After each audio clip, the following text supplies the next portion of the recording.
وقال رسول الله صلى الله عليه وسلم من صام رمضان إيمانا واحتسابا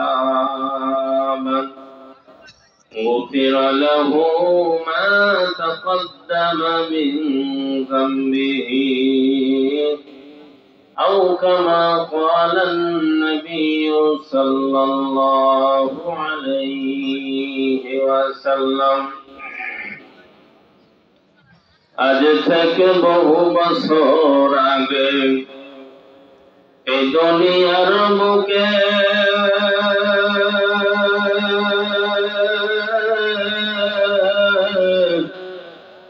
ইসলাম নাম ছিল না কোথাও, কোন মানুষের মুখে খুন ধর্ষণ রাহাজানি আর সন্ত্রাসী কারবারি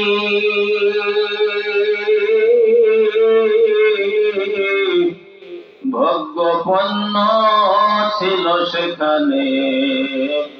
সমাজের যত নারী জীবিত কন্যা পুঁতিয়া রাখিত, তাহাদের ঘরে হলে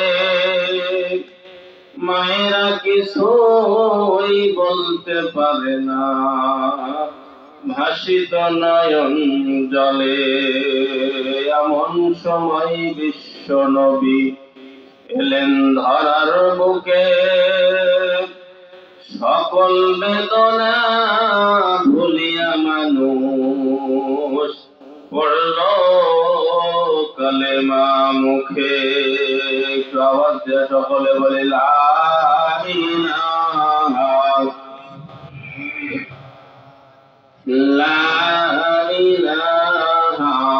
ইল্লাল্লাহ,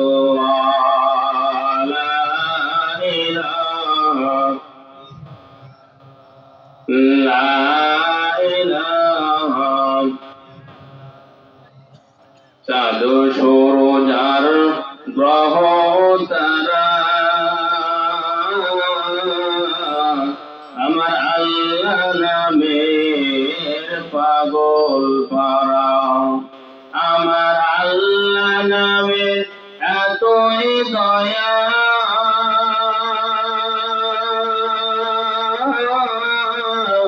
আমার আল্লাহ নামের এতই মায়া।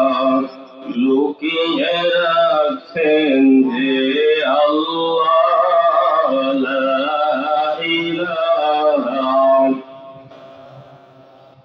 লা ইলাহা লা ইলাহা ইল্লাল্লাহু মুহাম্মাদুর রাসূলুল্লাহ। সকলে বলি সাল্লাল্লাহু আলাইহি ওয়াসাল্লাম। আজকের এই পাকুড়িয়া দরগা খনি কওমি মাদ্রাসার উদ্যোগে আয়োজিত আজিমুশান তাফসীরুল কুরআন মাহফিলের সম্মানিত সুযোগ্য সভাপতি সাহেব সহ সভাপতিবৃন্দ, প্রধান অতিথি সহ বিশেষ অতিথিবৃন্দ, বিশেষ আকর্ষণ ইসলামী সঙ্গীত পরিবেশনায় হেদায়েতের ফলতান শিল্প গোষ্ঠী, পোস্টারে ঘোষিত মুআজ্জাজ মুহতারাম হযরত উলামায়ে কেরাম, সামনে ও ভবিষ্যৎ দূর দূরান্ত থেকে আগত স্বাগত মুসল্লিয়ানে কেরাম, পর্দার আড়ালে মা ও বোনেরা, সকলেই আল্লাহ পাকের শুকরিয়া আদায় করছি যে আল্লাহ পাক আমাকে আপনাকে একদম শাবান মাসের শেষ প্রান্তে দ্বার প্রান্তে এসে, যে সময় রমজান আমাদের একদম নিকটবর্তী আগত স্বাগত, আর 2 অথবা 3 দিন পরেই সিয়াম সাধনার মাস শুরু হবে। ঠিক এরকম এক লগ্নে, এরকম এক মুহূর্তে দিনই এক মজমায় এসে বসার তৌফিক যে আল্লাহ পাক আমাকে আপনাকে দিলেন, সে আল্লাহর দরবারে শুকরিয়া আদায় করি, বলি আলহামদুলিল্লাহ। এখানে আসতে পেরে বসতে পেরে আমরা সকলে বেজার না খুশি? কম না বেশি? আলহামদুলিল্লাহ খাওয়া দাওয়া পার্শ্বেই চলতেছে, কমিটির বুদ্ধি আছে, পার্শ্বেই মাদ্রাসার রুমের মধ্যেই খাওয়া দাওয়া চলতেছে। যাদের খাওয়া দাওয়া হয় নাই খাবেন, এসে বসে পড়বেন, খেয়ে আসে বসাই ভালো, এককালীন হয়ে গেল। যারা খান নাই, হুজুর আমাকে বলছে গতবার আপনার ওয়াজ শুনতে লেগে মানুষের খাওয়া হয় নাই, ওয়াজ শুনতে শুনতে ওইদিকে এসে খাবার নষ্ট হয়ে গেছে। এরকম যাতে না হয় তবে খাবারের পরে টেবিল নিয়ে বসে আছেন, টেবিল আলাদা যেন ফাঁকি দিবেন না ইনশাআল্লাহ। ওখানে কাজ করে চলে আসেন, হাতের কাজ, তাহলে আর এখানে সিলিপ টিলিপ চাওয়া চাই নাই, শুধু একাধারে ওয়াজই চলবে। আলহামদুলিল্লাহ, এটা সিস্টেম ভালো। যে পর্দা দেওয়া আছে, পর্দার উপরে খাওয়া দাওয়া চলতেছে, ধনছে যার খাওয়া লাগবে ওখানে গেলেই খাবার দেবে ইনশাআল্লাহ। যাদের খাওয়া হয় নাই খেয়ে এসে বসবো ইনশাআল্লাহ। যারা খাইতেছেন মেহরবানি করে খেয়ে খেয়ে ওই দিক দিয়ে চলে যাবেন না। খাওয়া শেষ করার পরে সামিয়ানা ইনশাআল্লাহ বসে যাব। আল্লাহ সকলকে তৌফিক দান করুক, জোরে কোন আল্লাহুম্মা। এক বছর অন্তর রমজান আমাদের সামনে এসে গেছে, একটি বছর পরে আবার রমজান এসে গেছে। রমজানের বরকত, ফয়েজ, তাৎপর্য অনেক বেশি। রজব মাস থেকে আল্লাহ রাসূল শিখায়া দিয়েছে সকলেই দোয়া পড়ো, আল্লাহুম্মা বারিক লানা ফি রজব ওয়া শাবান ওয়া বাল্লিগনা রমাদান। আল্লাহ রজব শাবান মাসে আমাদের উপরে বরকত দান করো, রমজান পর্যন্ত আমাদের হায়াতটা বাড়ায় দিও। কেন? রমজান পর্যন্ত যদি আমি বাঁচতে পারি, রমজানের মরণ আর আগের মরণ অনেক পার্থক্য। মান সামা রমাদান ঈমানান ওয়া ইহতিসাবান গুফিরা লাহু মা তাকদ্দামা মিন যামবিহি। কোন ব্যক্তি মনে খাঁটি মনে হিসাব নিকাশ করে ঈমান ইহতিসাব সহকারে যদি একটি রোজা রমজান শরীফে রাখতে পারে, আল্লাহ পাক ঘোষণা দিলেন তার জীবনের সমস্ত গুনাহ আমি আল্লাহ পাক মাফ করে দেব। লিসসাইমি ফারহাতান ইনদা লিফিতরিহি ওয়া ইনদা লিকাই রাব্বিহি। হাদিসে কুদসির ভিতরে আল্লাহ তাআলা বলেন রোজাদারের জন্য দুটি খুশির খবর আছে। জোরে বলেন কয়টি? দুটি। এক নম্বর খুশির খবর হলো রোজাদার যেই সময় প্রথম ইফতারি মুখে তুলে দেয়, ওই ইফতারি মুখে তুলে দেওয়ার সময় রোজাদার মুখ দিয়ে যা উচ্চারণ করবে আমি আল্লাহ পাক তাই কবুল করে নেব।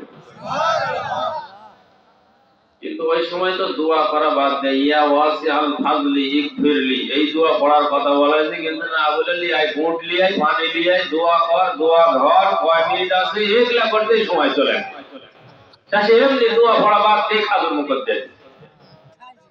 মন্ত্রী তো বোঝাই ফেললো যে খাজুর দিয়ে কেন ইফতার করা লাগবে, বউর বান্না দুনিয়া, বউর দিয়ে ইফতার করবেন। কথা পান ঠিক না ভাই? খালি পেটে বউর খালি কি হবে জানেন? তোরা তো শিখে আসছিল, বলছে খেজুর আঙ্গুর আপেল কি জন্য খোঁজ করেন, এটার দাম বাড়ে গেছে, আপনি বউর দিয়ে ইফতার করবেন, ওটা আমরা খাবো, আপনারা কি জন্য খোঁজ করেন?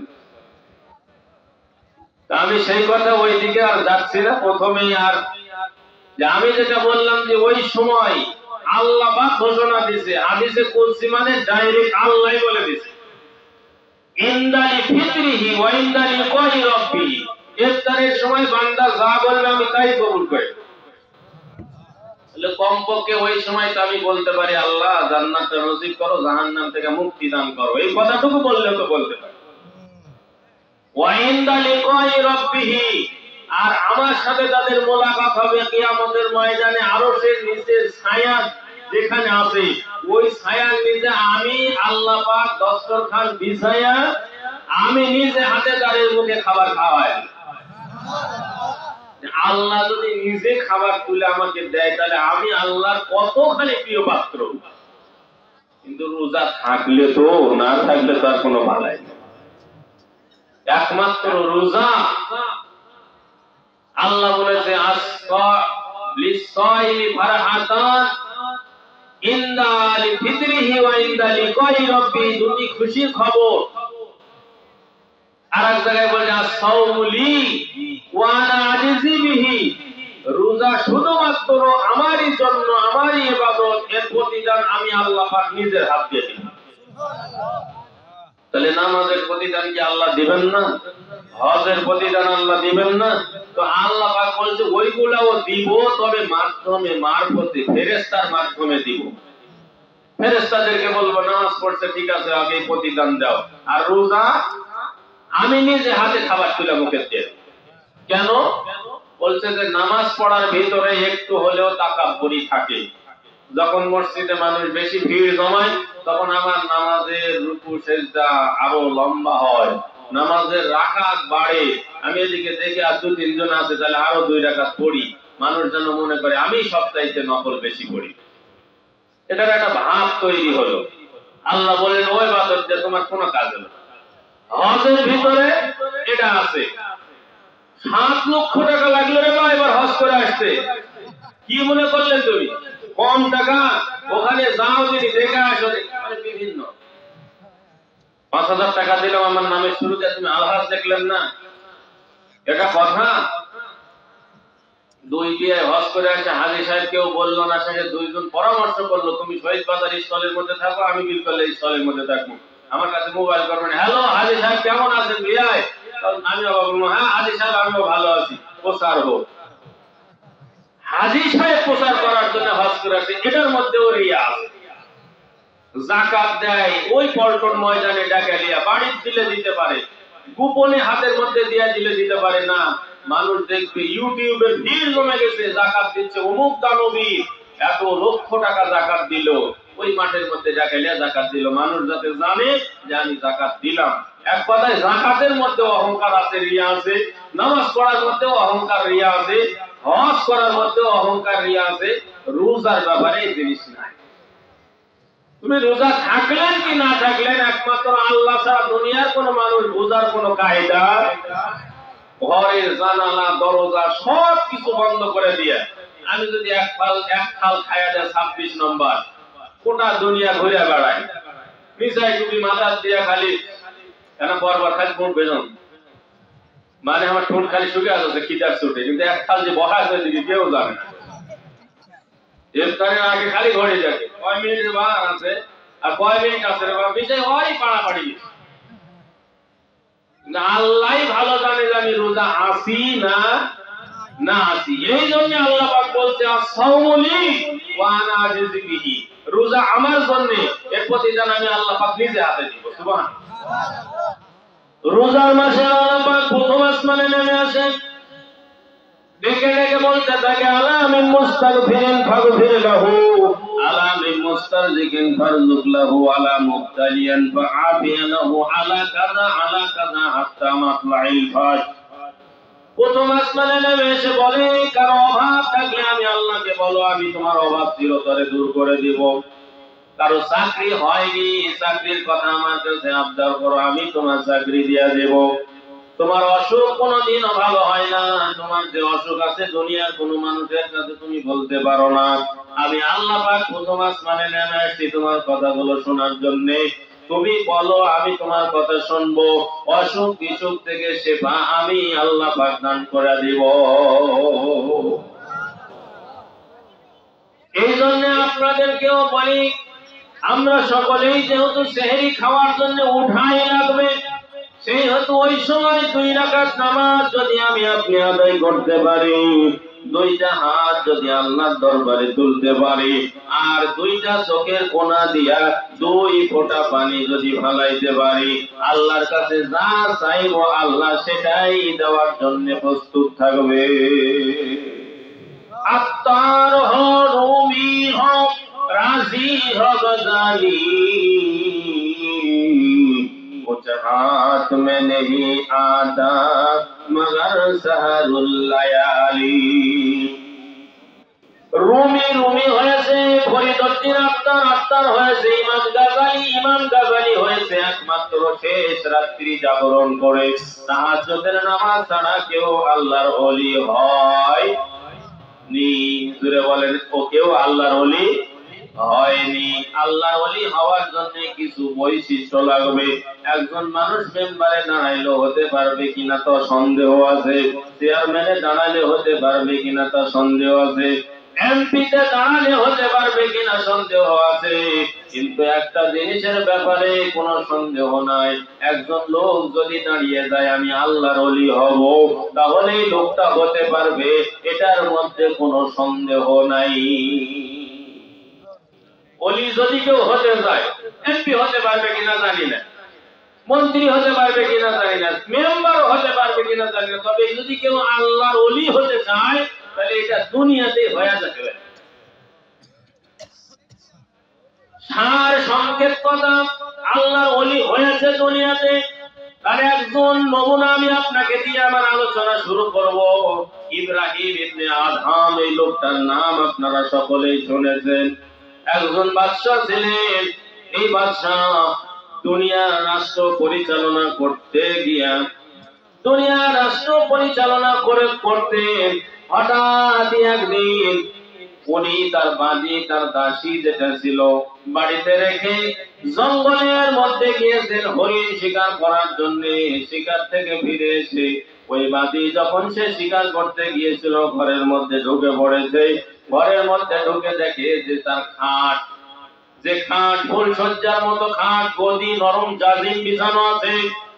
খাট থেকে তার মনের লালসা হয়ে গেছে, এরকম সুন্দর খাটে যদি আমি ঘুমাইতে পারতাম, একটা বার যদি এরকম খাটে আমি শুইতে পারতাম, তাহলে আমার জীবনটা ধন্য হয়ে যেত।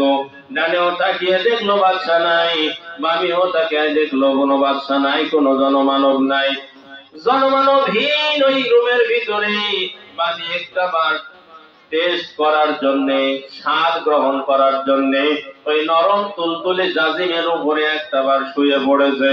ফুল বক্সের উপরে শোয়ার কারণে ক্লান্ত পরিশ্রান্ত শরীর, খাটুনি করা শরীরটা নরম বিছানা পাওয়ার সাথে সাথে কখন যে চোখের মধ্যে ঘুম এসে গেছে বান্দি বুঝতে পারেনি, ঘুমায় গেছে। বাদশা শিকার টিকার সেরে বাড়িতে এসে দেখে যে তারই বিছানার উপরে তারই দাসী ঘুমায় আছে। মেজাজ নরম না গরম? যেভাবে বললেন তাতে হামাকি লাগিছে সরম। এতগুলা পুরুষ মানুষ, আমি মাঝে মধ্যে এই কথা বলি, আওয়াজ কেন ধীরে হবে? আওয়াজ ধীরে হওয়ার জন্য মানুষ আজকাল আমাদের উপরে চড়াও হয়েছে। আমরা যেমনি ভাবে মার খাচ্ছি দুনিয়াতে, শুধু আমাদের আওয়াজ কম হওয়ার কারণে। কুকুর যখন বিড়ালকে ধাওয়া করে, দেখছেন কিনা কুকুর বিড়ালকে ধাওয়া করলে বিড়াল দৌড় কি দৌড় দৌড় দৌড়, শেষ কোন উপায় নিরুপায় হয়ে একটা গাছের উপরে ছটছট করে ঠেলে উঠবে। দেখা গেল যে কুকুর গাছের উপরে উঠবে না, ওই কিন্তু উঠবে, কিছু দূর যাওয়ার পরে আবার ঘুরে পা দিয়ে সেই রকম করে আঁকড়া ধরে এমন বিকট আওয়াজ করবে যে খবরদার আর সামনে আসিস না। বিড়ালও চিন্তা করেছে আমার জীবন কি তোর জীবন, এটাই হলো শেষবার আমার চিকিৎসা। এমন গাটমাট করে শব্দ করছে, ওই আওয়াজ শুনে কুকুর তখন লেজ গুটায় ওই দিকে রওনা দিয়েছে। কথা কোন ঠিক না? আওয়াজ ছোট করা যাবে না। বাদশার মেজাজ নরম না গরম? মাশাআল্লাহ, কেবল বোঝা গেছে পুরুষ মানুষ বইটা। আলহামদুলিল্লাহ, শেষ পর্যন্ত থাকা যাবে তো ভাই ইনশাআল্লাহ? আলহামদুলিল্লাহ। এই এলাকার মধ্যে এটা শেষ, আর খুঁজে পাবেন না। আগামীকাল আছে মাহফিলে যে উপস্থাপক ভাই ঘোষণা দিয়েছে, আব্দুর রশিদ লক্ষ্মীপুরী শিরোপাড়াতে আছে ইনশাআল্লাহ। আমি কিন্তু নাই, তবে যাবেন ইনশাআল্লাহ। আমি আছি দূরে, ওখানে যাবেন না আপনারা। ওখানে দেলোয়াবাড়ি, এই দেলোয়াবাড়ি ফুরকানিয়া মাদ্রাসা, ওই যে মুফতি জাহিদুল ইসলাম আছে এখানে, জাহিদ, ওনার মাদ্রাসায়। অত দূর যাবেন না, এখানেই থাকবেন বাড়ির কাছে। বাদশার মেজাজ নরম না গরম? আলহামদুলিল্লাহ, বাদশার মেজাজ তো সেই টেম্পারে উঠে গেছে। চাবুক একখানা ঝুলানো ছিল, চাবুকটা নিয়ে এমনি ভাবে বেদম পিটন শুরু করে দিয়েছে। বাদীর উপরে আচমকা ঘুম ভেঙে গেছে। বাদী তো ছাঁচ করে ঘুম ভেঙে যাওয়ার পরে উঠে যদি দেখে তার মালিক ঘরের ভিতরে হাজির হয়ে গেছে, চাবুকের আঘাতে ক্ষত বিক্ষত হয়ে গেছে, চোখ দিয়ে ঝরঝর করে পানিগুলো পড়ে যায়। একবার বাদী কাঁদে, আবারও যখন বাড়ি মারে দ্বিতীয় বাড়ি মারলে হা হা করে হাসে, পরের বাড়ি মারলে আবার কাঁদে, আবার যখন বাড়ি মারে তখন আবার হাসে। এক বাড়িতে বাদী কাঁদে, আর এক বাড়িতে বাদী হাসে। এই দাসীর এই কর্মকাণ্ড দেখে, দাসীর এই অভ্যাস দেখে এক বাড়িতে কান্দে আর এক বাড়িতে হাসে। বাদশাহ হতবিহম্বল হয়ে গেছে, কিং কর্তব্য বিমূঢ়। মারতেছি তো চাবুক, কিন্তু কাঁদার বিষয়টা আমার বুঝে আসলো। মানুষকে মারলে, আঘাত করলে মানুষের শরীরে কষ্ট লাগে, সেজন্য সে কাঁদতেছে, কথা ঠিক আছে। কিন্তু পরে যখন আমি বাড়ি মারি তখন কেন সে হা হা করে হাসে, আমি তো বুঝি না। হা হা করে হাসার পিছনে কারণ কি? বাদীকে জিজ্ঞেস করলো, চাবুকের বাড়ি বন্ধ করে তুমি এক বাড়ি মারলে হাসো কেন, আর এক বাড়ি মারলে কাঁদো কেন? কাঁদার উত্তরটা আমার জানা আছে। কষ্ট পাওয়ার কারণেই তুমি কাঁদতেছো, তবে হাসার কারণ কি? বাদশাকে ডাক দিয়ে দাসী বলে, জাহাপনা, সত্য কথাটা আপনাকে বলাই লাগবে না বলে কোনো উপায় নাই। দেখতে এসেছিলাম, ঝাড়ু দিতে এসেছিলাম ঘরের ভিতরে, আশেপাশে কেউ না দেখেই বিছানার উপরে শোয়ার আমার লালসা হয়েছিল। হঠাৎ শুয়ে পড়েছি, ঘুম ধরে গেছে, কখন তা তো জানি না। আজকের এই একদিন ঘুমানোর কারণে যদি আমার পিঠের উপরে এতগুলো চাবুক পড়ে থাকে, অনন্তকাল চিরজীবন, 1 বছর 2 বছর 3 বছর, সারা জীবন যে এই জাজিমের উপরে ঘুমিয়ে থাকে, তার জানি কতই না ভাগ্যে চাবুকের বাড়ি আছে। বাদশা তো আশ্চর্য হয়ে গেছে, একদম ঠিক কথা। একদিন শোয়ায় যদি এত বাড়ি হয়, তাহলে আমি যে সারা জীবন আজীবন ঘুমায় থাকলাম, তাহলে আমার কপালে কত বাড়ি আছে। এক ওয়াজ করেছে এই দাসীর এক ওয়াজে জরির জামা শরীর থেকে খুলে ফেলে দিয়েছে, রাজকীয় পোশাক খুলে আল্লাহ টাঙিয়ে দিয়েছে, ছেঁড়া একখানা কম্বল শরীরে জড়িয়ে আবার ওই জঙ্গলে চলে গেছে, তপস্যা করতেছে জঙ্গলের ভিতরে। আল্লাহ ওই জাজিমের উপরে আর ঘুমাতে চায় না। জাহান্নামের আগুন, জাহান্নামের কষ্ট আমি সহ্য করতে পারবো না। দাসী আমার অন্তর্চক্ষু খুলে দিয়েছে, ওই জাজিমের উপরে ঘুমাবো না। আল্লাহ, তোমাকে কোথায় পাওয়া যাবে? জাহান্নাম থেকে আমাকে মুক্ত করো, আর জান্নাতের সুখ শান্তি নাজ নিয়ামত আমার কপালে নসিব করো। 1 বছর 2 বছর 40 বছর পর্যন্ত জঙ্গলে কাটিয়ে দিল, জুড়ে কন্মার হাওয়া। বাদশাহী 40 বছর পর্যন্ত এইদিকে তো জরাজীর্ণ হয়ে যাচ্ছে। মন্ত্রী যারা ছিল তারা তাকে খুঁজতে খুঁজতে গিয়ে এক নদীর কিনারায় পেয়ে গেল।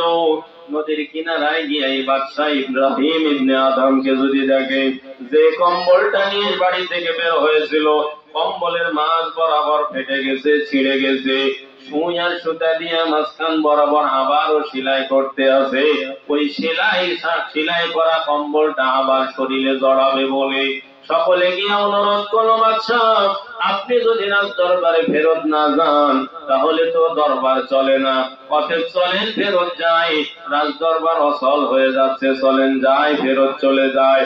বাদশাহ ইব্রাহিম বলতেছে, বাবা, তোমরাই ফেরত চলে যাও, রাজ দরবার তোমরা চালাও, আমার ওই রাজ দরবারের দরকার নাই।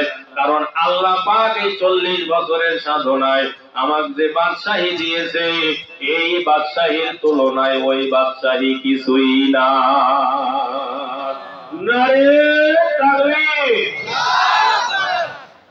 সকলেই বলল, এখানে আবার কি বাদশাহী? আপনার গায়ে তো ছেঁড়া কম্বল, বাদশাহী কোথায় পেলেন আপনি? কি বাদশাহী পেলেন?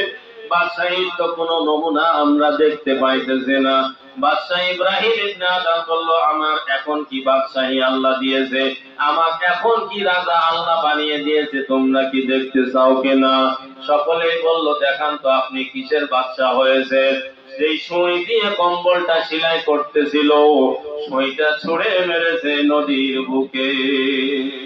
কিছুক্ষণ পর মাছগুলো নদীর বুকে ছিল, মাছকে ডাক দিয়ে বলল, মাছ, আমি যেই সই ফেলে দিয়েছি পানির ভিতরে, এই সইটা খুঁজে নিয়ে এসে আমার হাতে কিনারায় তোমরা তুলে দাও।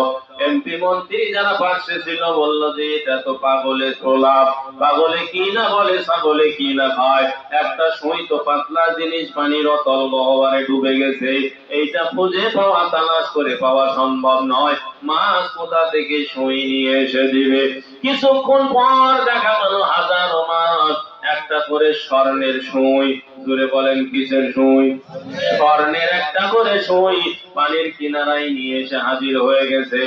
ইব্রাহিম আদম বললেন, স্বর্ণের সই আমি চাই না, আমি যে লোহা সই ফেলে দিয়েছি ওইটাই তালাশ করে তোমরা নিয়ে আসো, জুড়ে বন মারহাবা। কিছুক্ষণ পর একটা মাছ ওই ফেলে দেওয়া সইটাই নিয়েছে একবারে কিনারায় মুখে করে হাজির হয়েছে, জুড়ে কোন আলহামদুলিল্লাহ। ইব্রাহিম আদম বলল, আগে তো মানুষ আমার কথা শুনতো, এখন পানির মাছ পর্যন্ত আমার কথা শুনে, জোরে কোন সুবহানাল্লাহ। আমি আল্লাহর দরবারে ফেরত যাব না, তবে আল্লাহর ওলি হওয়ার জন্য আমি প্রথমে বলেছিলাম এমপি মন্ত্রী হতে পারবেন কিনা তা জানি না, প্রতিদ্বন্দ্বী থাকতে পারে, আপনার বিরোধী পক্ষ থাকতে পারে, সরকারি দল বিরোধী দল থাকতে পারে, আপনি হতে পারবেন কিনা তা জানি না, তবে যদি আপনি আল্লাহর ওলি হওয়ার জন্য দাঁড়িয়ে যান, আল্লাহর ওলি হওয়াটাই খুব সহজ, খুবই কি সহজ ব্যাপার। যদি হতে চান আর না হতে চাইলে তো হওয়া যাবে না, হতে চাওয়া লাগবে, হতে চাইলে হওয়া যাবে, কোনো সমস্যা নাই। তবে যদি হতে চাই, এই জন্য ইব্রাহিম আদম বললেন তোমরাই ফেরত যাও, আল্লাহ পাক আমাকে রাজত্ব দান করেছে, এই রাজত্ব নিয়ে আমি থাকবো। শুধু মানুষ আমার কথা শোনে না, বনের জঙ্গলের পশু প্রাণীও আমার কথা শোনে, পানির মৎস্য আমার কথা শোনে, আমি আর ফেরত যাব না। যখন তোমরা আমার তালাশ পেয়ে গেছো, আমার খোঁজ পেয়ে গেছো, তোমরা চলে যাও, এই এলাকায় আমি আর থাকবো না, চলে যাবো রাসূলের দেশে মদিনা। কোথায় যাবে? এলাকায় আর থাকবো না, এলাকায় থাকলে প্রতিদিন তোমরা আমার কাছে ভিড় জমাবে, বিরক্ত করবে, আল্লাহকে স্মরণ করতে দিবে না, এই এলাকায় আমি আর কোনোদিনও থাকবো না। ওদেরকে বিদায় করে এই ছেঁড়া কম্বলটা শরীরে জড়িয়ে চলে যাচ্ছে মদিনার উদ্দেশ্যে। মাঝপথে একটা দোকান থেকে 1 কেজি খেজুর কিনেছিল, জোরে বলেন তো কি? আবার ওই খেজুরের গল্প চলে আসলো, রমজান মাসে খেজুর খাবেন না বোর খাবেন? খাজুর হোক আর খেজুর হোক একই ব্যাপার। আঞ্চলিক ভাষা বুঝেন না, বই পুস্তকের ভাষা খেজুর, আর আমাদের বাংলা ভাষায় আঞ্চলিক ভাষায় কি বলে? খাজুর। একই ব্যাপার, জিনিস তো একটাই, না কি বলেন? জিনিস একটাই। আলহামদুলিল্লাহ। দোকান থেকে খেজুর 1 কেজি কিনে নিয়েছেন,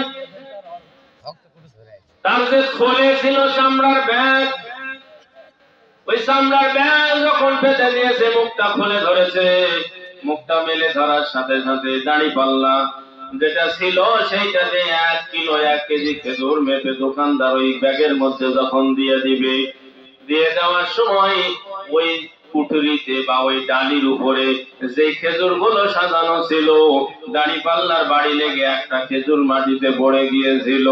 মাটিতে পড়ে যাওয়া দৃশ্যটা ইব্রাহিম ইবনে আদম দেখতে পায়নি।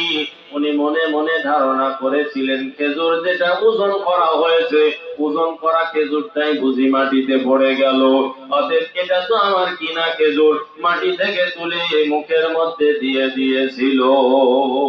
বাস্তবে তো খেজুরটা ওই ঝাঁকার ছিল, মানে ওটার মালিককে, জি,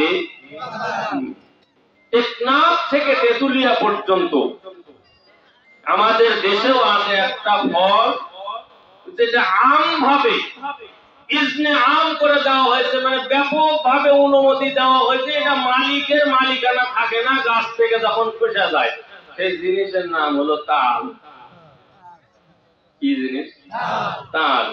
এটা যখন গাছ থেকে খসে পড়ে তখন আর মালিক দৌড়ায়, আবার আপনি শহীদ বাজার থেকে বাড়ি যাচ্ছেন, আপনিও দৌড়াচ্ছেন, মালিকও দৌড়াচ্ছে, হঠাৎ গিয়ে দেখা গেল আপনার হাতটায় তালের উপরে আগে পড়ছে, মালিক ছোট মন করে কুসমোস করে ফেরত চলে যাচ্ছে, আপনার উপরে কোনো দাবি নাই, এই আমার কাছে কাল তুই যা, তুই চলে যা, এরকম কথা বলে নাই। কিন্তু অনেকেই আছে আবার এটাতে ওই যে জালি লাগায় দেয়, তার মানে মনের মধ্যে ওরা আছে যে মানুষ যেন এই তাল না পায়। আপনার আমার মনের একটা আবেগ, আমার একটা দায়িত্ব, আমার একটা কর্তব্য ছিল। মালিক যখন দৌড়ে গেল আমিও দৌড়ে গেলাম, তাল যখন হাতে আমারই পেয়ে গেলাম, মালিককে কমপক্ষে বলা উচিত ছিল, ভাই কাজ যেহেতু আপনার, দৌড়েও এসেছেন আপনি, নেওয়ারই উদ্দেশ্যে আমি তো পেয়ে গেলাম, অতএব আপনার কাজ, আপনার হক বেশি, আপনি এটা নিয়ে যান। আপনি যদি মালিককে এই কথাটুকু বলতেন, তাহলে অবশ্যই অবশ্যই মালিক আবার এই কথাটা ফিরিয়ে দিত না, তুমি পাইছো নিয়ে যাও, বলতো না। অনুমতি ছাড়াই আমি নিয়ে নিলাম, যদিও অনুমতি দেওয়াই আছে, গাছ থেকে খসে পড়লে কোন রকমের দাওয়া দাবি আর থাকে না। আমের ব্যাপারেও তাই, কিন্তু ক্ষীরার ব্যাপারে তো তা না। আলদিয়া যাতে খালি কচি ক্ষীরা যদি চোখত পড়ে, তুলবে আর খাবে, তুলবে আর খাবে, চলে যাবে। আল্লাহর ওলি হওয়ার জন্য হালাল রিজিক শর্ত, দূরে কোন কি শর্ত? কি রিজিক শর্ত? হালাল রিজিক হতে হবে। ডানে আসলো না বামে আসলো, কোন দিক দিয়ে আসলো দেখার কোন কায়দা নাই, আসলেই হলো, আসলেই হলো, পকেট ভরে দিল, যা। এইটার দ্বারা সম্ভব না। মানুষের কাছে আম, আপনার চোখ মানে দেশে দেখেন যে আমরুপালি গাছগুলা ছোট ছোট হয়, একদম লাল টকটকে হয়ে গেছে, খালি চোখে পড়ে টাস করে ছিঁড়া পকেটে পড়লো, যে আমি দুধ বাড়ি দিয়ে আসে আজকে এটা দিয়ে ভিজায় খামো। ওই দুধ ভিজায় ওই আম দিয়ে একবারে সুরকি মারলো, মারার পরে সে আগেই ওটা তাহাজ্জুদ ধরলো, কিচ্ছু হবে না। ওই তাহাজ্জুদ যেরকম ঠিক না বাকি হালাল রিজিক শর্ত। তবে তালের ব্যাপারে অনুমতি আছে, এটা মালিকের পক্ষ থেকে ওরকম দাবি থাকে না। যাদের দাবি আছে তারা জালি লাগায়। আমার কথা বুঝতেছেন না? বুঝেন? গোটা বাংলাদেশে একই নিয়ম, গাছ থেকে খসে পড়লে মালিকের আর মালিকানা থাকে না, যে পায় তো কুড়িয়া লিয়া গেল, তো ফজরের আগে উঠে হিলি কুড়িয়া বস্তা ভরে ফেলে। তবে ইব্রাহিম ইবনে আদম ভুলে যায় না, কুঠুরি থেকে খেজুর একটা মাটিতে পড়ে গেছে, তুলে নিয়ে মুখে দিছে, মালিকও খেয়াল করেনি, ইব্রাহিম ইবনে আদমও খেয়াল করেনি, এটা মাপা জিনিস না, দোকানের থেকে পড়ে গেল, কেউ কিন্তু খেয়াল করেনি, মালিকও কিন্তু তার উপরে কোনো দাবি রাখেনি। খাওয়ার পরে 1 কিলো 1 কেজি ব্যাগে মেপে নিয়ে রওনা দিয়েছে কোন উদ্দেশ্যে? যে মদিনা। সচেতন শ্রোতা, মারহাবা। আরো কিছুক্ষণ চলবে ইনশাআল্লাহ, আলহামদুলিল্লাহ। আল্লাহ যেন কবুল করে, যখন আমিন। মদিনার উদ্দেশ্যে রওনা দিয়েছে, মদিনায় চলে গেছে, যাওয়ার পরে এক মসজিদে ঢুকে পড়েছে। 1 বছর পর্যন্ত লাগলো পায়ে হেঁটে যেতে। এখন তো আর বিমান আছে, বিমানে সুদূর মাত্র 6 ঘন্টায় আপনার সৌদি আরব মক্কা মদিনায় পৌঁছায় দিবে। কিন্তু তখন তো সেই আমল ছিল না, তখন কিন্তু পায়ে হেঁটে হজ করা লাগছে, কথা কোন ঠিক কিনা? এখনো মানুষ পায়ে হেঁটে হজ করতেছে। শিহাব 70 কিনা কিসে হজ করতে গেল? কি উদ্দেশ্য বলেন তো আপনি, আমার বুঝেন। পায়ে হেঁটে হজ করতে কি জন্য তোমার যাওয়া লাগবে? ঢাকা থেকে বিমানে তোমার উড়ে আসা যাবে, পায়ে হেঁটে কি জন্য যাওয়া লাগবে? 2-3 জন নয়, 8-10 জন মিডিয়া সাথে নিতে, খালি তোমরা ভিডিও করবেন আমি কোন দিক দিয়ে যাব। কথা বুঝেন না? তোমার হজ, যাকাত, আমল, আখলাক, কুরআন শরীফ, তেলাওয়াত, জিকির, আজকার কিচ্ছু হবে না। আমি প্রথমেই বলছি, নামাজের মধ্যে ওইটা আছে, মানুষ দেখলেই আমার রাকাত বেশি হয়ে যায়। তাবলীগ আসছে বয়ান করবে, আমি তখন সাইডে যা আবার 2 রাকাত দিন করে ধরলাম, যে আমি এবার আওয়াবিন ধরলাম। বারান্দায় যায় আওয়াবিন পড়া যায় না, কারণ বাইরে গেলে, বারান্দায় গেলে তো এরা দেখতে পাবে না যে আমি নামাজ পড়লো না, চলে গেল। উদ্দেশ্য হলো দেখানো, এরা করে মিটি মিটি দেখো যে আমার দিকে কেউ তাকালো নাকি, তাহলে আরো 2 রাকাত ধরবে। কথা বাস্তব না অবাস্তব বলে? এটা দিয়ে কিচ্ছু হবে না। যাকাতের মধ্যেও তাই। আল্লাহর বান্দা একটু খেয়াল করেন, আজ কিন্তু 6 ঘন্টায় পৌঁছে দিতে পারে, কিন্তু শিহাব 70 যে কাজ করেছে, শিহাব 70-এর এটা আদৌ সঠিক হয়নি। শিহাব 70-এর যদি ভক্ত থাকে, শিহাব 70-এর যদি এখানে লোক থাকে, আমার কোনো আপত্তি নাই। তবে লোক দেখানো আমল দিয়ে আল্লাহ পাকের জান্নাতের গন্ধ পর্যন্ত পাওয়া যাবে না। কথা কোন ঠিক কিনা? জান্নাত সেটা বহু দূরের কথা, 500 বছরের রাস্তা পর্যন্ত এর গন্ধ পাওয়া যাবে যে এখানে জান্নাত আছে।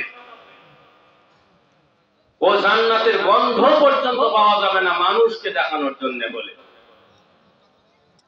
এজন্য কাকে দেখানো? নীরব নিস্তব্ধ রাত্রি, কেউ দেখতেছে না, শুধু ঝিঝি পোকা ডাকতেছে।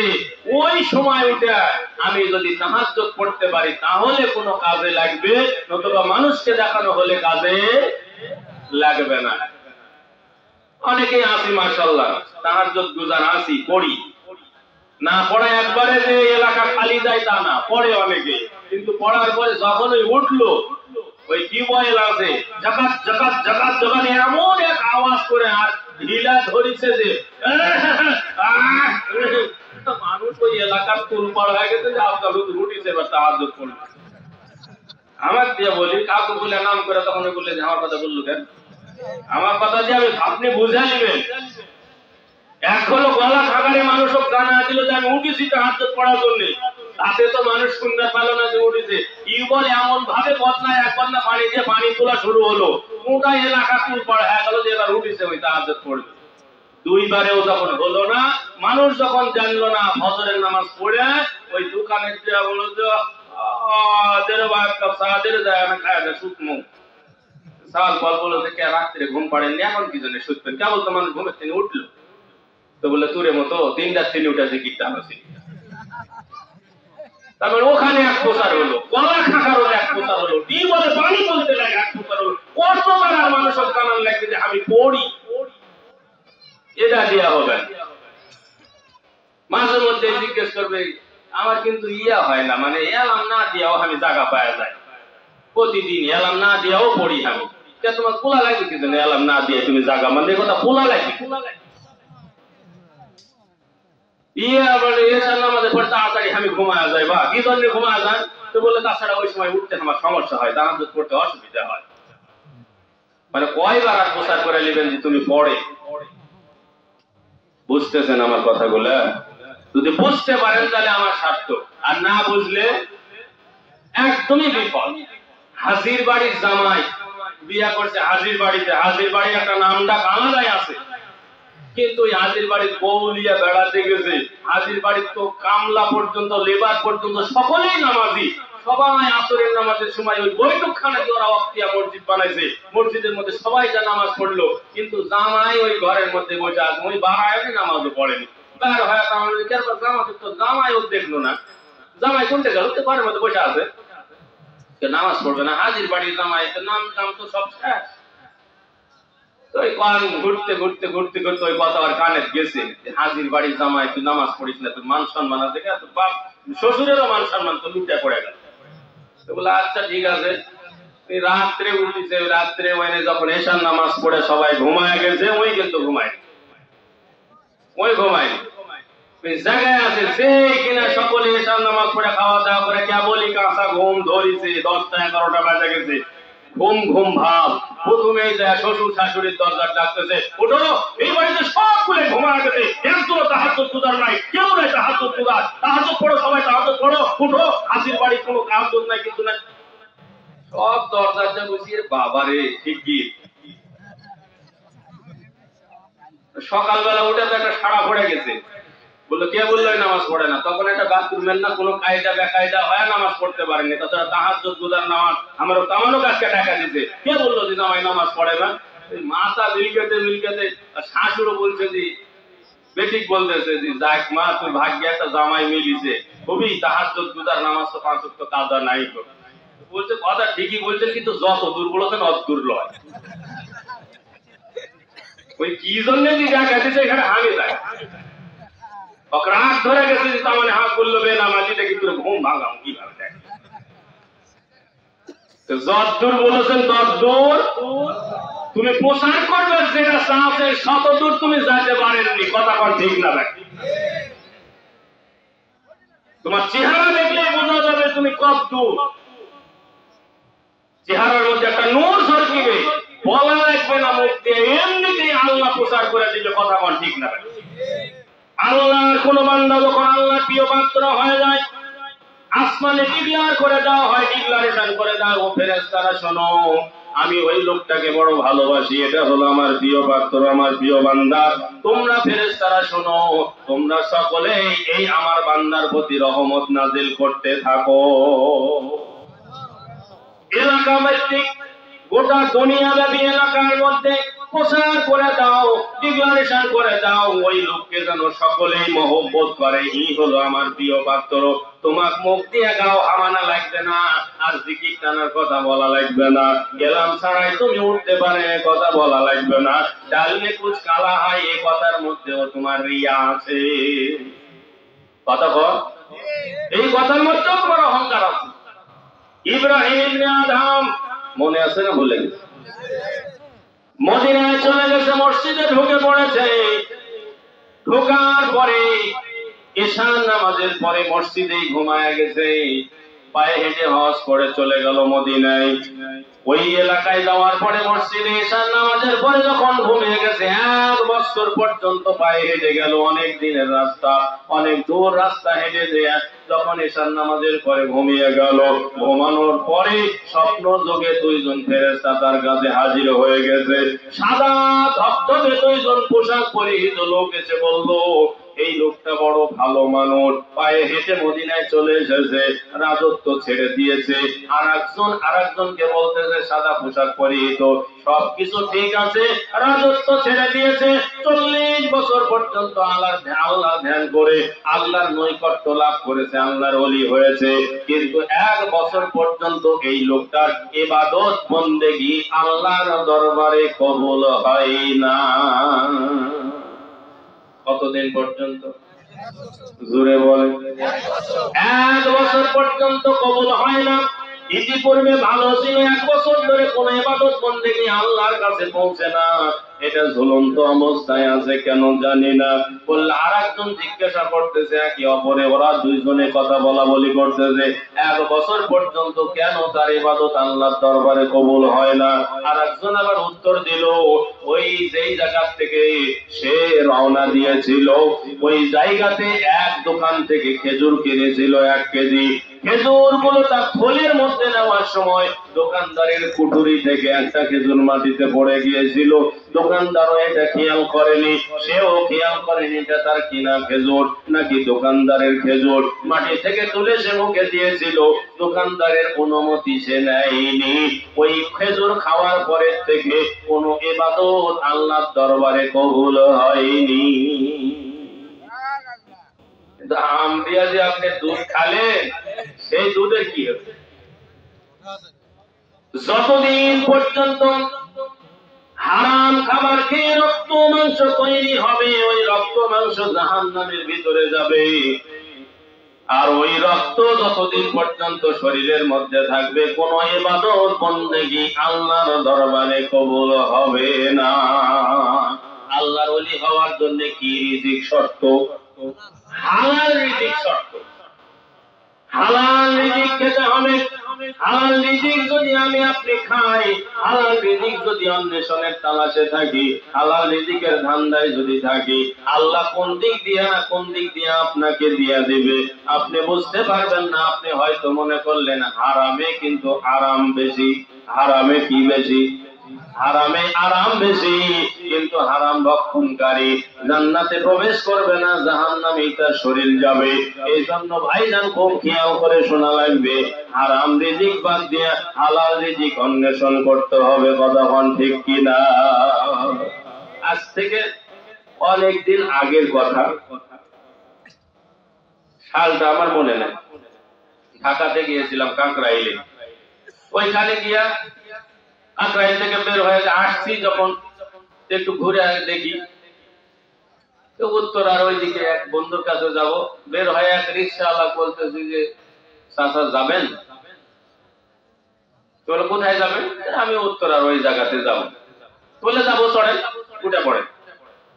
তো বলে উঠবো তো, কিন্তু আমি ঢাকা শহরে এক নতুন মানুষ, আমি বুঝি না কোথাকার ভাড়া কিরকম, আপনি ওই জায়গাতে আমাকে পৌঁছায় দিবেন, কত টাকা নেবেন?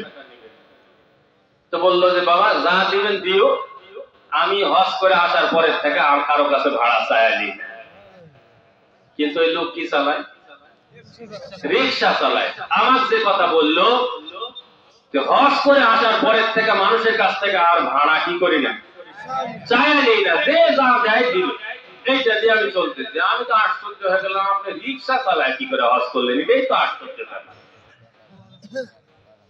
বললো বাবা এটা বিরল কাহিনী, আল্লাহ পাক নিয়ে গেছে তাই আমি যেতে পেরেছি।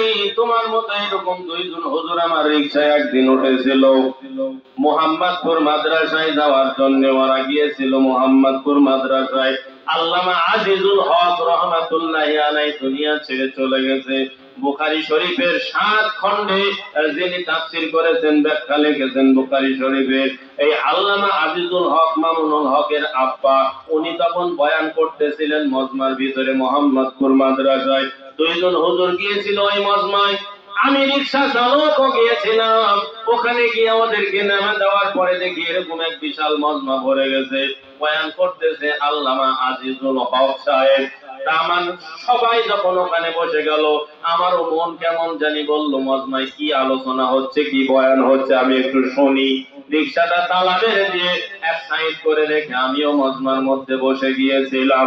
এক পর্যায়ে বয়ান হইতে হইতে অনেক লম্বা কথা, সকলকে আল্লামা আজিজুল হক সাহেব বলেছিলেন যারা যারা মক্কা মদিনায় যেতে চান হাত দুইটা আল্লাহর কাছে দেখায়া দেন। সবাই হাত তুলেছে। আমি তো রিকশাওয়ালা, আমি এখন কি করব? আমি কি কর্তব্য বিমূঢ় হয়ে পড়লাম যে খালি হাত তুললেই হবে, না মাল পানি থাকা লাগবে? কিন্তু হুজুর যে বলতেছে যারা যেতে চান তারা কি করেন? হাত দেখান। সবাই এক বাক্যে 2 হাত তুলছে। আমি কি করব খুঁজে পাই না, কাঁপতে কাঁপতে কোন রকম মনটা একদিকে ধুইয়া 2টা হাত আমিও তুলেছি। আলহামদুলিল্লাহ, আল্লাহ ওই 2 হাত তুলা আমার এমন ভাবে কবুল করছে। হাত 2টা তুলছি মোটে, বয়ান শেষ হয়ে গেল, মোনাজাত হয়ে গেল, রিকশা তালা খুলে বাড়িতে চলে আসি। আমার কোনো নিজস্ব বাড়ি নাই, কাকরাইলের পাশে একটা কুঠি বাড়ি আছে। রিকশাটা মালিকের কাছে জমা দেওয়ার পরে কুঠি বাড়ির নিচে ওর ভেতরে ঘুমায়া থাকি, বালিশের সঙ্গে মাথা লাগায়া ফোপায়া ফোপায়া কান্দি, আল্লাহ তোমার ঘর দেখার জন্য আমি নিয়ত করেছি। আজিজুল হক সাহেবের কথা শুনে হাত তুলেছি বটে, তবে সহায়ও নাই, সম্বলও নাই, কিছুই নাই। আমার কেমনে আমি যাব সেটা আমি জানি। দিদারের আশায় কেঁদে বুক ভাষায়, দিদারের আশায় কেঁদে বুক ভাষায়, তবু দিদার তোমার পাইলাম না, মনে কি যে বেদনা, আল্লাহ ছাড়া জানে না, মন চায় যেতে সোনার মদিনা। বলেন মন চায় যেতে সোনার মদিনা। দিদারের আশায় কেঁদে বুক ভাষায়, তবু দিদার তোমার পাইলাম না, আল্লাহ ছাড়া জানে না, মনের কি যে বেদনা, মন চায় যেতে সোনার মদিনা। যেতে চাই তো না, কি বলেন? মদিনায় যেতে চায় না? ইব্রাহিম ইবনে আদহাম চলে গেছেন, এটার কথা একটু পরে বলবো। চাচা বললাম আমি ফোপায়া ফোপায়া বালিশের সঙ্গে মাথা লাগায় কাঁদি আর আল্লাহর কাছে দোয়া করি, আল্লাহ কেমনে যাব তোমার কাছে? আমি দরখাস্ত দিলাম, কেমনে যাব আমি জানি না। এই নামাজ আদায়ের পরে কাকরাইল মসজিদে প্রত্যেক দিন আমি ফজরের নামাজ আদায় করি। ওইখানে ফজরের নামাজ আদায় করার পরে সুন্নত নামাজ পড়ে আমি বসে আছি। হঠাৎ একজন লোক 90,000 টাকা, আজ থেকে অনেক দিন আগের কথা, উনি বলছে 90,000 টাকার এক বান্ডিল নিয়ে এসে আমার হাতের মধ্যে দিয়ে বলল, এটা আপনার খরচের টাকা আপনি আগামীকাল ছবি এবং পাসপোর্টটা জমা দিয়ে দিবে, ছবিটা জমা দিবেন, আইডি কার্ড জমা দিবেন, আপনার পাসপোর্টের ব্যবস্থা করা হবে, আপনি এই টাকা নিয়ে মক্কা মদিনা ঘুরে চলে আসবে। বললো যেই লোক আমার হাতের মধ্যে টাকা দিচ্ছে, এতদিন আমি কাকরাইল থাকি, ওই লোক আমি কোনোদিন দেখি। আচ্ছা, কারিশমা কার বলেন তো? কুদরত কার? সে আল্লাহ এখন আছে না নাই? আমি আপনি যদি আল্লাহর ওলি হতে চাই, আল্লাহ করে দিতে পারে না? আল্লাহর কোনো সমস্যা আছে? আমি যদি আল্লাহর ওলি হয়ে যাই, আল্লাহর কোনো ক্ষতি হবে? তবে মানুষ তো ওলি হতে চায় না, হতে চাই এমপি মন্ত্রী। এগুলোতে কোনো ফায়দা নাই। ইব্রাহিম ইবনে আদম সাত করে ঘুম ভেঙে গেছে, দুইজন লোক বলা বলি করতে আছে, 1 বছর পর্যন্ত তার ইবাদত বন্দেগী কবুল হয় না। ইবাদত বন্দেগী কবুল হয় না কেন? ওই দোকান থেকে খেজুর কিনেছিল, একটা খেজুর মাটিতে পড়ে গিয়েছিল। ঘটনা তো সত্য, খেজুর আমি একটা খেয়েছিলাম, আমি তো জানি না যে এটা কুঠুরির থেকে পড়ে গেছে, ঝাঁকা থেকে পড়ে গেছে, ডালি থেকে পড়ে গেছে, খেয়াল তো করা হয় নাই। অতএব আমি আবারও ঘুরে রওনা দিব, মক্কায় আর যাব না। ওই ছেলের কাছে, ওই লোকের কাছে আমাকে মাপ নিতেই হবে। জোরে কোন সুবহানাল্লাহ। ব্যাক করে আবার ঘুরে রওনা দিছে। এসে যদি দেখে 1 বছরের পথ আমি একবারে সংক্ষেপ করে দিলাম, দোকান পর্যন্ত পৌঁছে দেখে দোকানদার মারা গেছে। এখন কি হবে? আল্লাহর বান্দা আবু বকর, কাজী আবু বকর গরিব মানুষ, বনের ভিতরে কাঠ কাটে, বাজারে বিক্রি করে আটা ময়দা যা কিনে বাড়িতে নিয়ে যায় খায়। প্রতিদিন তার এই অভ্যাস, বনের ভিতরে কাঠ কাটে, আবার ঘরে আসে, বাজারে বিক্রি করে। হঠাৎ একদিন কুঠারটা তার ঘাড়ের উপরে আছে, কাঁধের উপরে আছে। যে রাস্তায় সে প্রতিদিন যায়, ওই রাস্তা দিয়া যাওয়ার সময় মাঝ বরাবর দেখে লাল শালু কাপড় দিয়া একটা কাপড়ের ভিতরে দামি একটা কিছু বাঁধা আছে, রাস্তার উপরে পড়ে আছে। রাস্তা থেকে এই জিনিসটা যখন সে রাস্তার উপরে দেখলো, কিংকর্তব্য বিমূঢ় হয়ে গেল। পড়ে থাকা জিনিসের 2 ধরনের মাসলা আছে। পড়ে থাকা জিনিসের কয় মাসলা? রাস্তা যদি সচল হয়, একবারে হাইরোড যদি হয়, তাহলে জিনিস তুলে নেওয়া ওয়াজিব। আর যদি লোকাল রাস্তা হয়, তাহলে না তুলে নেওয়া ওয়াজিব। কথা কি বুঝতে আছেন না বুঝেন না? যদি ওই রাস্তা হয় পাকা রাস্তা, তাহলে তুলে নেওয়া ওয়াজিব। আর এই শহীদ বাজার থেকে যে আল রাস্তা গেছে, এরকম যদি লোকাল রাস্তা হয়, তাহলে না তুলাই ওয়াজিব। মোটর সাইকেলের চাবি আমার পড়ে গেছে, শহীদ বাজার পর্যন্ত চলে গেছি, আমার ওখানে গিয়ে যখন চাবি ঢোকাবো, খোঁজা যখন পাওয়া যাচ্ছে না, আমি কিন্তু আবারও ফেরত আসবো খুঁজতে খুঁজতে। কথা কোন ঠিক কিনা? আসলে আমার জিনিস আমি পাওয়া যাবো। আর যদি আপনি তুলে নিয়ে চলে যান, তাহলে তো আর পাবো না। তবে হাই রোড হলে তুলে নেওয়া উচিত। কেন? যে ওই দিক দিয়ে আমি না নিয়ে এমন এক দুষ্কৃতিকারী এই মোটর সাইকেলের চাবিটা নিয়ে নেবে, যে চাবিটা আর খুঁজ করে পাওয়া যাবে না। তবে নেওয়াও ওয়াজিব বটে, তবে মালিকের কাছে পৌঁছায় দেওয়া দায়িত্ব আছে। 1 বছর পর্যন্ত মাইকিং করলে যে তুলে নিতে ওই করে, বিপদ কম না বেশি? কাজী আবু বকর বলতেছে, লাল শালু কাপড় মধ্যে কি বাধা আছে আমি তো জানি না। এখন শহর অঞ্চলে এরকম এক বিভীষিকা চলতেছে, রিক্সা থেকে সিটি গোল্ডের কিছু স্বর্ণ, কিছু হাল, কিছু নেকলেস, কিছু চুরি, এগুলো বেঁধে রেখে মিশাই রাস্তায় ফালায় রাখে। আর রিক্সা থেকে একটা সিরকুট লেগে ওর ভিতরে বাঁধা থাকে। রিক্সা থেকে নামার পরে বলে, ওই যে দেখো কি বাঁধা আছে। তুলে নিয়ে দেখে যে স্বর্ণের খালি জিনিস, সিরকুটের মধ্যে কি লেখা আছে, সুন্দর করে একটা চিঠি লিখে দিছে, মা স্বর্ণগুলো তোর কাছে পাঠায় দিলাম। বুঝিয়ে পাওয়ার পরে আমার কাছে আবার মোবাইল করে বলে যে, দেখো তো ভাই কি লেখা আছে। পাশে যে বোর্ডটা ছিল, পরে দেখে যে মা এতগুলো স্বর্ণ পাঠায় দিলাম। বুঝিয়ে পাওয়ার পরে আমার কাছে মোবাইল করি, বলে কি লেখা আছে ভাই? তখন যে বোর্ড পড়লো আর কি, ওই তখন তো সন্দেহ, কিন্তু লেখাপড়া জানে না। তাহলে এক ফাঁকি কিভাবে দেওয়া যায়? বলে তেমন কিছু লেখা নাই, এখানে এই লেখা আছে। বলে যে এতগুলো স্বর্ণের জিনিস দেখা যাচ্ছে। বলে এগুলো স্বর্ণের তেমন না। তো বলে যে আমি তো পাইছি, তাহলে অল্প দাম দিয়ে আপনি কিনালেন। কত দাম নেবেন? বলছি এতগুলো তো অনেকগুলোই তো মনে হচ্ছে, কম টাকা দিয়ে এলাম, 1010 টাকা দিলেই হবে। বাপ, 1 লক্ষ টাকা ভরি, এক মালার ওজন তো এক ভরি। আর এতগুলো 10,000 টাকা দিয়ে পাওয়া যায়, 10,000 টাকা সঙ্গে সঙ্গে বার করে রিক্সার থেকে নামে চলে গেল, স্বর্ণ কাছের কাছে যায় দেখে সব বলে যাচ্ছে সব সিটি গোল্ড। এইরকম তামসা এখন শহর অঞ্চলে চলতেছে, কথা বল ঠিক না? কাজী আবু বকর বলতেছে কাপড়ের মধ্যে কি বাঁধা আছে আমি জানি না, তবে যেহেতু এটা রাস্তা চলাচলের সবাই এদিক দিয়ে চলাচল করে, অতএব আমি এই জিনিসটা উঠায় নিব, মালিকের কাছে পৌঁছায় দেওয়ার নিয়তে কাঠ কাটার পরে বাজারে গেছে, বাজারের মধ্যে উচ্চ আওয়াজে এলান করে দিয়েছে, ভাই আমি একটা জিনিস পড়ে পাইছি, কারো যদি হয়, কেউ যদি হারিয়ে থাকে, উপযুক্ত প্রমাণ দিলে আমি তাকে দিয়ে দেব। 1 মাস 2 মাস 6 মাস পর্যন্ত এলান করে দিল। 6 মাস করে এলান করার পরে উনি যদি এত কাঠ কেটে বাজারে বিক্রি করে আটা ময়দা কিনে খায়, ওই কাপড়ের ভিতরে খুলে দেখছে আসলে কি জিনিস বাঁধা আছে, খুলে যদি দেখে 100টা মুক্তার দানা বান্ধা আছে, একটা বিক্রি করলে আজীবনই খেতে পারবে আর কোনো সমস্যা হবে না, কথা কোন ঠিক কিনা? কিন্তু তারপরেও এলান করতেছে, কিছুদিন আগে আপনি শুনছেন কিনা, ওই অটো গাড়ি এক জনতা ব্যাংকের ম্যানেজার ওই যাতেই 67 লক্ষ টাকা, কত?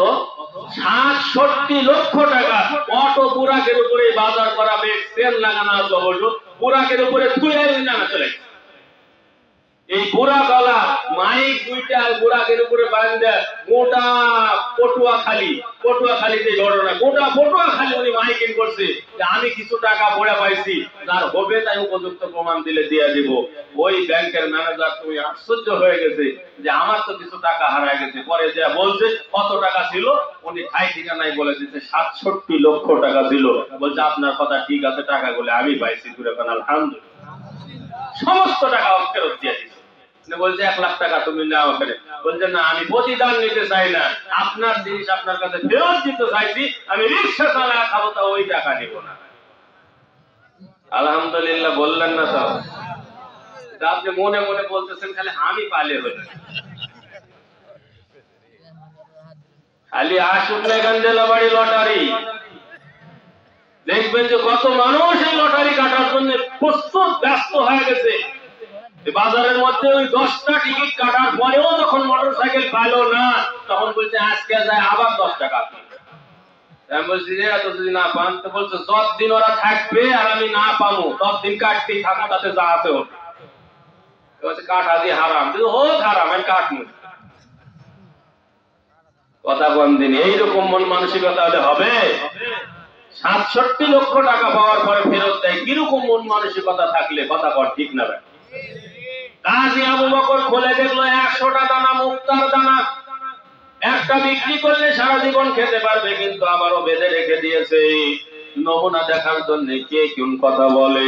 পরবর্তীতে এলান করার পরে 6 মাস এলান করে বৃদ্ধ হয়ে গেছে এক মানুষ এসে বললো, বাবা আমার একটা জিনিস হারায় গেছে, এই রাস্তা দিয়ে আমি যাওয়ার সময় লাল শালু কাপড়ের মধ্যে আমার কিছু জিনিস বান্ধা ছিল, এই জিনিসটা আমি হারায় ফেলছি, তুমি ওই জিনিসই কি পাইছো কিনা? বলে কাপড়ের রং ঠিক আছে, তবে ওর ভিতরে কি জিনিস ছিল আপনি বলতে পারলে দিয়া দেব। বললো 100টা মুক্তার দানা আছে। যুবক বলতেছে কথা একদম ঠিক আছে, আমার ওই বেড়ার বাড়িতে ওই জিনিস আছে, চলেন যাই আমার সাথে। বাড়িতে নিয়ে আসে একবারে খুলে 100টা দানা গোনা গোনা বুঝা দিছে, 100টা দানাই আপনি গোনালেন, গোনার পরে একটা দানা খুলে কাজী আবু বকরের হাতের মধ্যে দিছে, বলে এইটা বিক্রি করে তোমাকে আর কোনোদিন কাঠ কাটা লাগবে না, আজীবন তুমি বসে খেতে পারবে, একটা দানা আমি তোমাকে দিলাম। কাজী আবু বকর বলতেছে জি না, আমি কোনো প্রতিদান নেব না, এটা আপনার জিনিস, আপনাকে বুঝাইয়া দিলাম। সুবহানাল্লাহ। মন মানসিকতা, রিজিক হালাল রিজিক কেমনে আল্লাহ পাক আমাকে দেবেন, একটু খেয়াল করেন আল্লাহর বান্দা, মনোযোগ সহকারে শোনেন, খুবই গভীরের কথা। হঠাৎ এই বান্দা কাজী আবু বকর কাঠ কাটতে গিয়া দেখা গেল ওই কাঠ কাটতেছে, এমন সময় এক নৌকা চলে আসলো। সওদাগর বলতেছে ওপার যদি যেতে চাও তাহলে তোমরা যেতে পারবে, ফ্রি সার্ভিস, আমরা ওপারে যাচ্ছি, চলো যাই। কাজী আবু বকর বলল কতদিন আর এপারে কাঠ কাটবো, ওপারে যাই, জাহাজে চড়ে কিছু একটা কর্ম যদি করতে পারি, ওখানে গিয়া আমি কোন একটা কর্মকাণ্ড করব। মাঝপথ বরাবর যখন গেছে উত্তাল তরঙ্গ শুরু হয়ে গেল, ঝড় বৃষ্টি, জাহাজ ভেঙে ছিন্ন বিচ্ছিন্ন হয়ে গেল। একটা তক্তার উপরে কাজী আবু বকর ভাসতে ভাসতে কিনারায় পৌঁছে গেল। তখনও মাগরিবের সময় বাকি আছে, মাগরিব অক্তব সময়। আসর পাঁচর করে উঠে মাগরিবের নামাজটা মসজিদে গিয়ে আদায় করলো। নামাজের পরে কোরআন শরীফ খুলে তেলাওয়াত শুরু করে দিয়েছে। তেলাওয়াত দেখে মানুষেরা বলল আশ্চর্য তেলাওয়াত, এত সুন্দর তেলাওয়াত, এই যুবকের বাড়ি কোথায়? এক কথা দু কথা হতে হতে পরিচয় হলো, আমি ছিলাম নদীর ওই পারে, আসলাম এই পারে, এই এই বিপদ আমার উপর দিয়ে কেটে গেল। বলল যে তোমার তেলাওয়াত তো খুবই সুন্দর, গত এক মাস হলো আমাদের ইমাম সাহেব মারা গেছে, ইমামতির দায়িত্ব তোমাকেই নিতে হবে। কোন আলহামদুলিল্লাহ। যার নাই কোন গতি সে বলবে কি? আপনারা বুঝে এই কথা জানেন না। খালি একদিন যদি আপনি 5 মিনিট পরে যান আর জামাতে দাঁড়ান, তাহলে আপনার 14 গুষ্টি ধুইয়া নামাবে। একটা দিন ঠিক মতো নামাজের দায়িত্ব পালন করে কোনটা দিকে আর কি করে শেষ। আল্লাহর বান্দা 5 ওয়াক্ত নামাজের দায়িত্ব পেয়ে গেল। দায়িত্ব চলতেছে কথা অনেক লম্বা, চলতেছে কথাবার্তা হতে হতে একে অপরে আপোষের মধ্যে আত্মীয়তা হয়ে গেছে, বন্ধুত্ব তৈরি হয়ে গেছে। জিজ্ঞাসা করা হয়েছে কাজী আবু বকর তুমি কি বিয়ে শাদী করছো কিনা? বলে না, বিয়ে শাদী তো করা হয় নাই। বলল যে ইমাম সাহেব মারা গেছে তার একটা কন্যা সন্তান আছে আমাদের এই পারে, আমরাও চাচ্ছি সৎ একটা পাত্র পেলে, সৎ একটা ছেলে পেলে তার হাতে মেয়েটারে তুলে দিব। তুমি যদি রাজি থাকো তাহলে মেয়েটাকে তোমার হাতে আমরা তুলে দিতে চাই, তুমি কি বলো? বললে করা যেতে পারে, আমার কোনো আপত্তি নাই। কোন আলহামদুলিল্লাহ। কথাবার্তা ফাইনাল, বিয়ে শাদী হয়ে গেছে, কারণ পড়িয়ে দেওয়া হয়েছে ফুলসজ্জার রাত যেদিন। এই ফুলসজ্জার রাত্রিতে কাজী আবু বকর ঢুকে পড়েছে। দরজা দিয়ে যাওয়ার সময় ওই 100 দানার যে মালা, মুক্তার দানা, এই মুক্তার দানার মালাটা তার বউ গলায় জড়ায়া আছে। বউ তো দেখতে একে তো সুন্দর সুন্দর, মুক্তার দানা শুধু ঝিলিক মারতেছে আলোতে। এক ঝলকানিতে দরজায় গিয়া কাজী আবু বকর ওই হাড়ের দিকে তাকায় আছে। ডানেও যায় না, বামেও যায় না, সামনেও যায় না, পিছনেও আসে না, এক নিহারে তাকিয়ে আছে। বিবি তো বলতেছে কি ঘটনা, আমাকে তো দেখেই না, হাড়ের প্রতি এত লোভ তার কেমনে হলো? মুক্তার দানা দেখে বুঝি বিভীষিকাময় কাজের মধ্যে পড়ে গেছে, আমার তো দেখলো না, শুধু মুক্তার হাড়ের দিকেই তাকায়া আছে। এক পর্যায়ে বিবি বলতেছে কি ব্যাপার, খালি আমার হাড়ই দেখবেন না, আমাকে একটু লাগাচ্ছে দেখবে। তো বললো যে বিবি এই হার তো সেই হার, আমার পরিচিত হার, এটা মনে হচ্ছে, এটা তুমি কোথায় পাইছো? না জানি, তুমি মনে হয় চুরি করিস। আমি তো এটা পড়ে পাইছিলাম, তুমি কোথায় পালে? আমি যেই লোকের কাছে দিছি সেই লোক তো। বললো যে আপনি কুড়ায় পাইছেন সে কথা আমার আব্বা আমাকে বলছে, হারের মালিক আমার আব্বা। সুবহানাল্লাহ। আমার আব্বা গল্প করছে, আর আমি 100টা দানা হারা ফেলছিলাম, মারে একটা যুবক পড়ে পাইছিল, আমি তাকে একটা দানা এখান থেকে দিতে চেয়েছিলাম, সে গ্রহণ করে না, এত সৎ এইরকম একটা ছেলে পেলে আমি তোমাকে তার হাতে তুলে দিতাম। আব্বা গল্প করছে, কিন্তু আজকে আমার স্বপ্ন বাস্তবে পরিণত হলো, কিন্তু আব্বা আজকে দুনিয়ায় বেঁচে নাই। কাজী আবু বকর বলল আইরে একটা দানা আমি এখান থেকে গ্রহণ করি নাই। আল্লাহ পাক সেই দিনের ঘটনা দেখছে, সমুদ্রের মধ্যে ভাসাইতে ভাসাইতে নৌকা ও জাহাজও ডুবে গেছে, তক্তার উপরে ভাসমান অবস্থায় নিয়ে এসে সম্মানী একটা পদে আমাকে পদস্থ করেছে। আর ওই একটা দানা দুইটা দানা নয়, 100টা দানার মালিক আল্লাহ আমাকে আজকে বানায়া দিছে।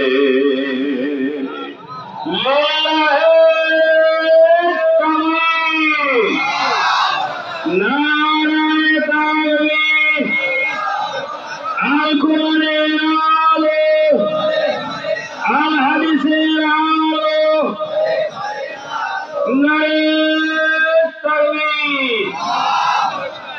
কতক্ষণ চলতে পারে জোরে কন। জি জি, কিন্তু যেই মাদ্রাসা, আমিও চাচ্ছি সারা রাতি চলুক, কারণ এটার পরে আর নাই।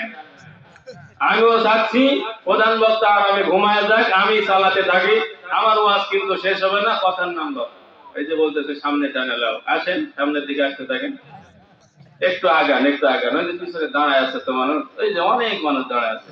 প্রধান মেহমান চলে আসবে ইনশাল্লাহ। জি জি, আলহামদুলিল্লাহ। প্রধান মেহমানের আলোচনা খুবই ভালো। এই মাঠে উনি এর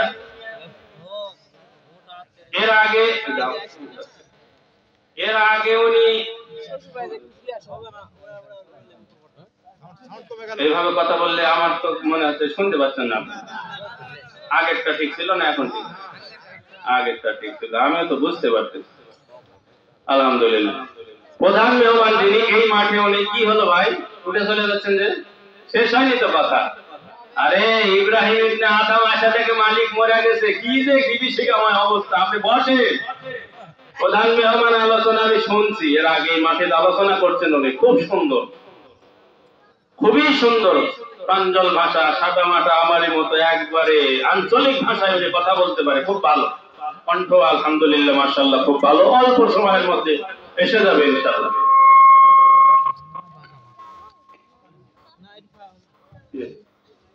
এখন ঠিক আছে?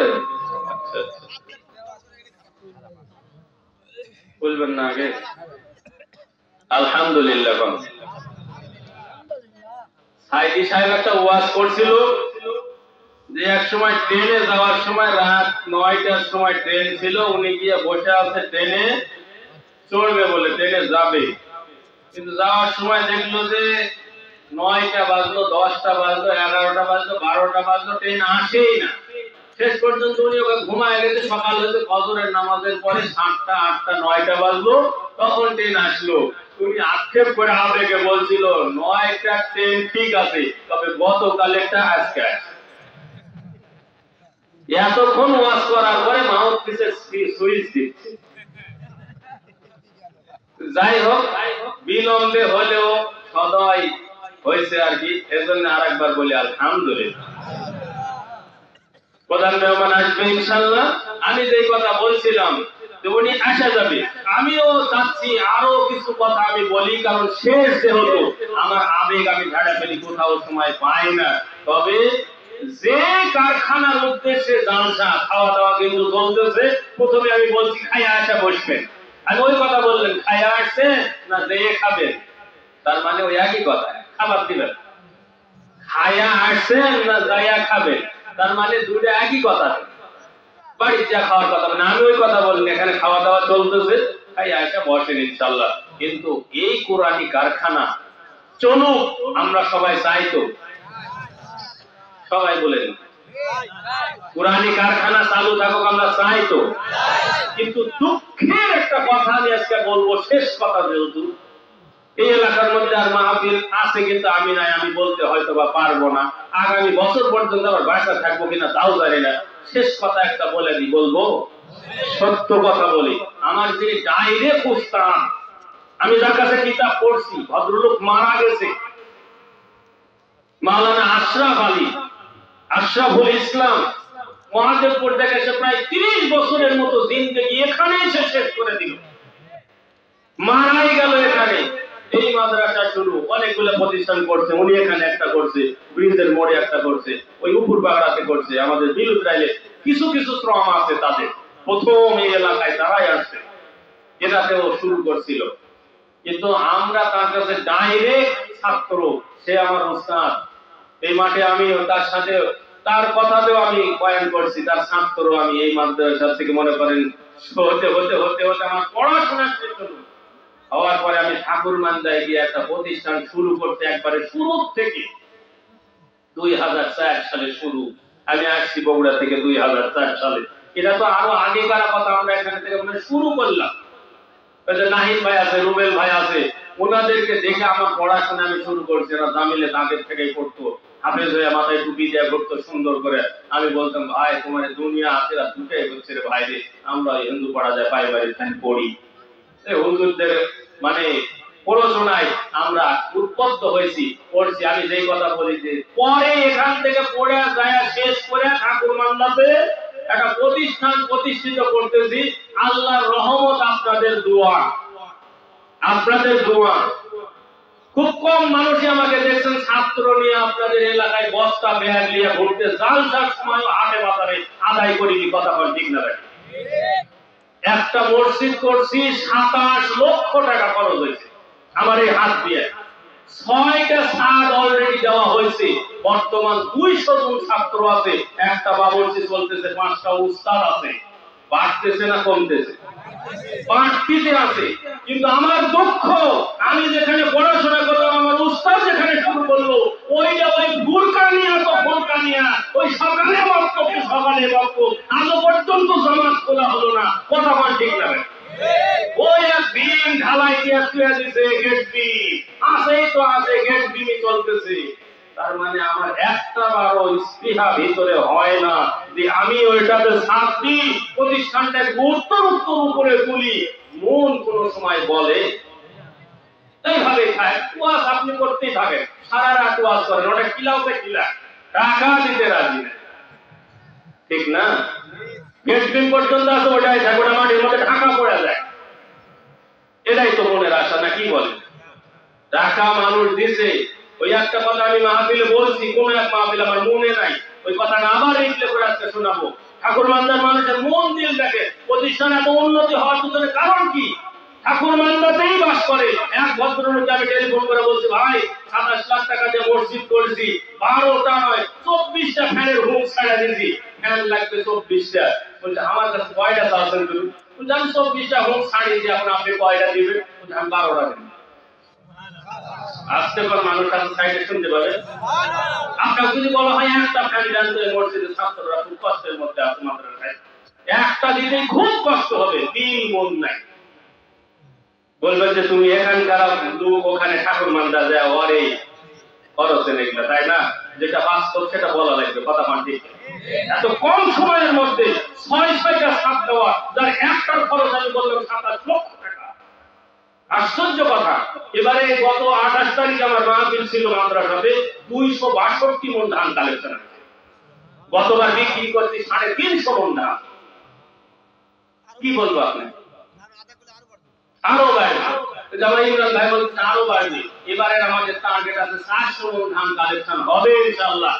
আমি যেটা ধারণা, তারাই যদি 400 মণ ধান দেয়, তাহলে শহীদ বাজার একটা ছাত্র নিয়ে বস্তা নিয়ে ঘোরার দরকার আছে আমার? আমার কোনোদিন দেখেন ছাত্রলী আদায় করতে। বিলকল্লা বাজারে তো আমি আদায় করি না, পাঁকুড়া বিলুগ্রাইলে আদায় করি, কোন জায়গাটা আদায় ওরাই দিচ্ছে, আমার কি দরকার আপনার কাছে? আমি যেহেতু আসি না, আমি দাবি যদি করি, আমি আপনাদের এলাকার মানুষ, এলাকার সওয়াল, আমি ওখানে যা করে খাচ্ছি, তাহলে আমার 10 ধান দেন বললে কিন্তু আপনি দিবেন। আমার অনেক ভক্ত আছে, দিবেন। কিন্তু আমি চাই না আপনার যেটা এলাকাত আছে সেটাই করে, তাও যদি না করেন, এটা খুবই দুঃখজনক একটা ব্যাপার। কথা বলেন তো ঠিক না ভাই? এখন আপনি বলেন তো, এই কোরআনী কারখানাটা চালু থাকুক আপনি চাচ্ছেন? উত্তর আরো বাড়ুক আপনি চাচ্ছেন? কতদিন থেকে আমার এই মুফতি সাহেব ভাই মাহিন বলতেছে, আব্বা এখানে একটা মাদ্রাসা আমি ভালোভাবে করবো, কিন্তু জনগণ না গেলে ওর একার পক্ষে সম্ভব?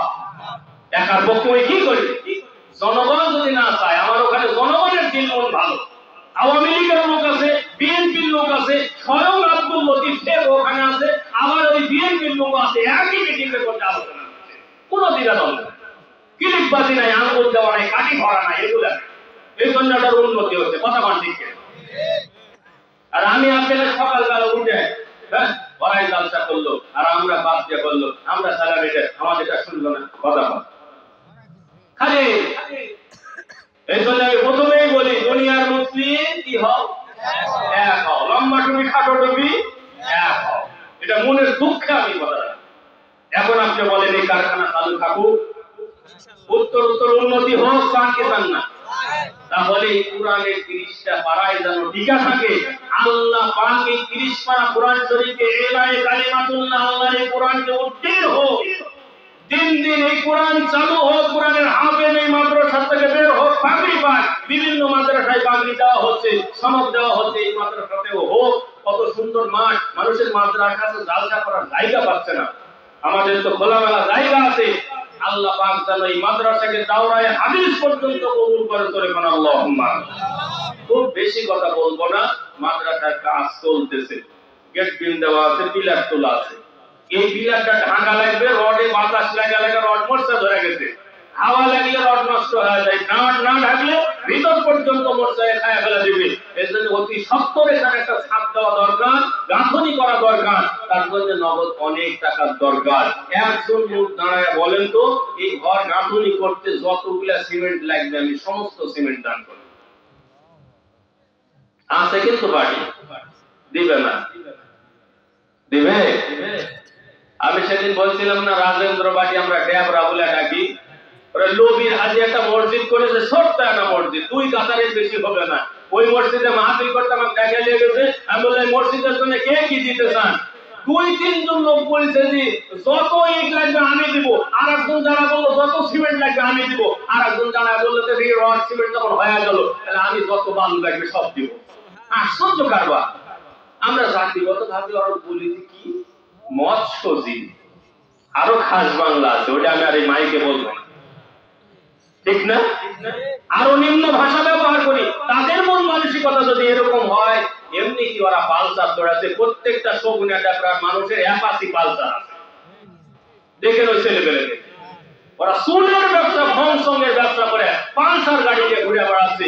মন মানসিকতা ভালো, যত ইট মসজিদ